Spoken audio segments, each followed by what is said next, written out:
What's up, everyone? I hope you're all doing well, taking care of yourself and each other.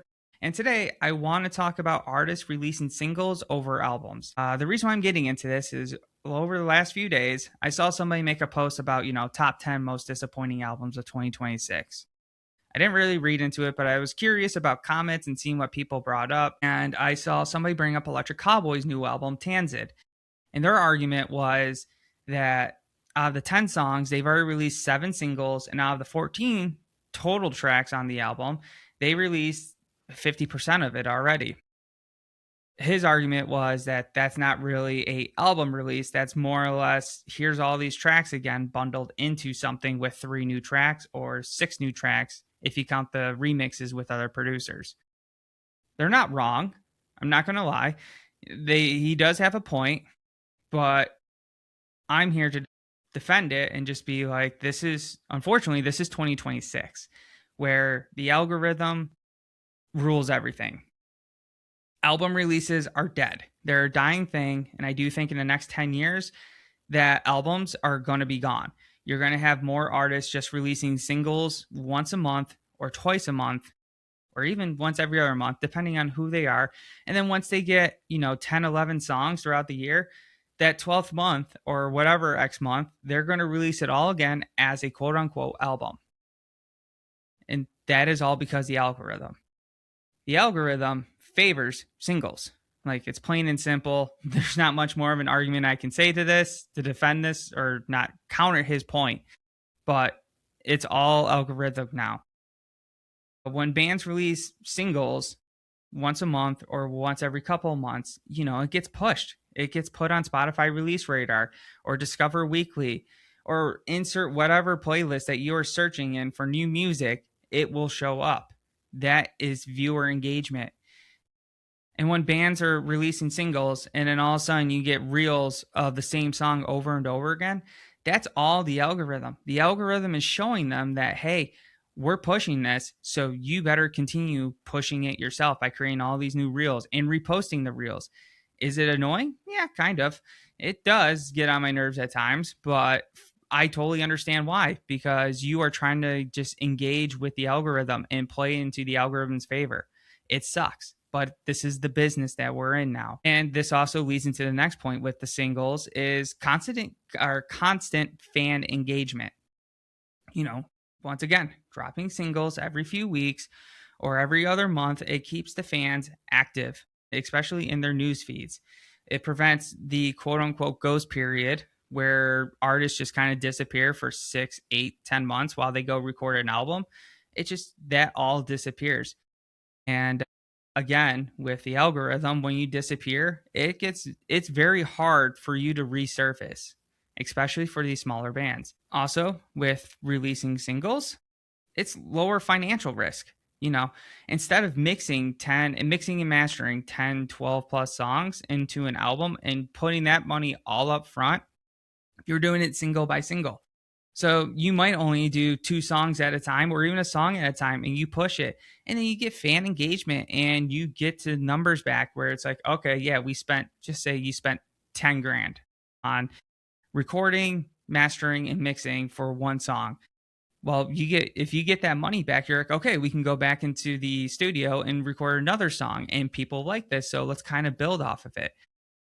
With albums back in the day, it was a gamble. You would go out there, you would record 10, 12 songs, you would try to figure out what fans wanted and, build off of it. And if you missed and you swung and missed, it was bad. Like, album sales would tank and you were left there scratching your head being like, well, what the hell are we supposed to do now? We lost money off of this album. Now what? We got to go tour for months and months at a time just to try to make up for these lost sales and then try to go at it again in another year or two. Who wants to do that? This is especially now, and again, it's 2026. Maybe back in the day where you had more money and the risk was there, but maybe it wasn't as prevalent as it is now. Maybe bands could do that, but now it's 2026. And unfortunately, you can't release albums. It sucks and I hate it. But this isn't go to say for all artists. There's bands like Foo Fighters, Slipknot, Taylor Swift, the ones that are doing the arenas and amphitheaters all the time. They have their audience, that they've been in the industry for 20 plus years. They can release albums and go on hiatus and then come back. But for these new bands, especially like Electric Cowboy, yes, they do have an audience backing them, because on Spotify, they have 3.631 million monthly listeners, which those numbers are really, really good. But the reason why they got those numbers is because they released a bunch of singles and they stayed relevant. They didn't ghost fans. And looking at their newest album, Tanzid, they released, like I said, 7 out of the 10 songs. Tanzid, Ratatata, Let the Good Times Roll, Elevator Operator, The Way You Are, Still Waiting, and Recovery were all singles throughout the last, 2-3 years, I think. And then, so that leaves 3 songs that they didn't release, which, so be it. And then out of the 14 songs, like I said, they released 50% of them already. And the other 4 songs are all remixes, like We Got the Moves with Electric Cowboy and Sullivan King. Love the remix, but to me, it's a remix that I don't exactly count it as a album track. So out of the 10 songs, 70% of them were released. And they're not the only ones that do this. Baby Metal does it. Falling in Reverse does it. Spiritbox, Bad Omens, and Architects. They all do it because they have to stay relevant. This is the name of the game now. It isn't about releasing albums every 2 years. It's all about releasing singles every couple of months and just staying relevant. If you stay relevant, the algorithm pushes your music. And by pushing your music, you are going to get fan engagement, you're going to get monthly listeners, and you are going to make money. And that is the name of the game. And it always has been, is making money. Like, artists want to make money. They can't do this for free. Especially managers, they want to make money. And they're not going to sign artists who are not making money or who do not have the monthly listeners or don't even have the followers on Instagram.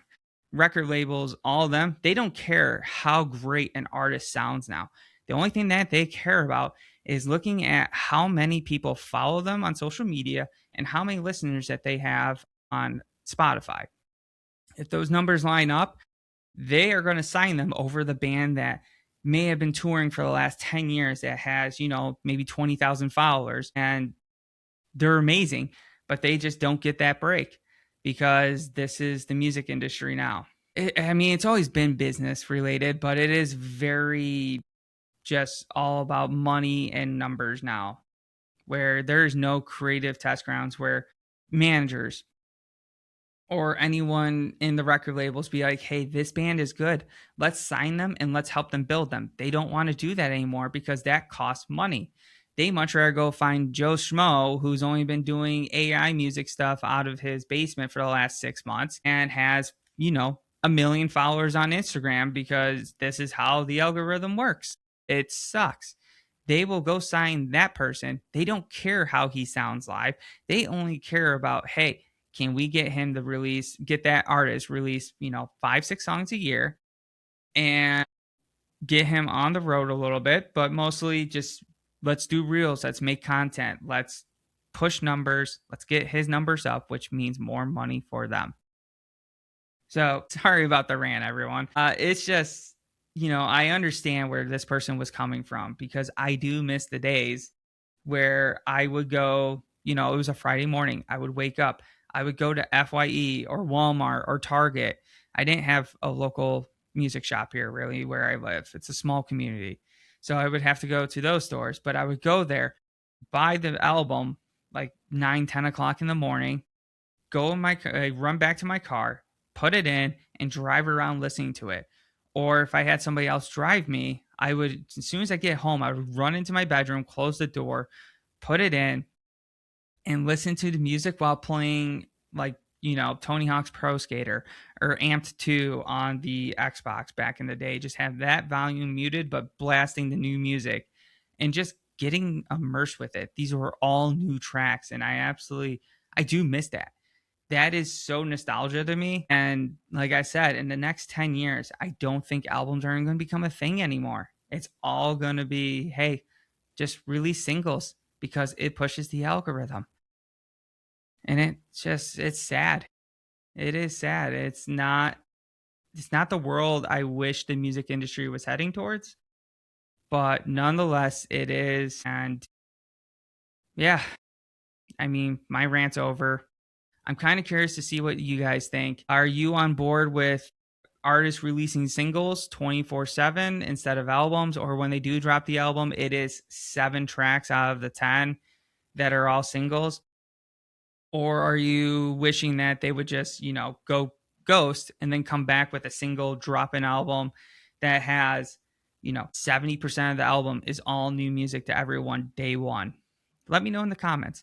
And if you like this content, please consider subscribing.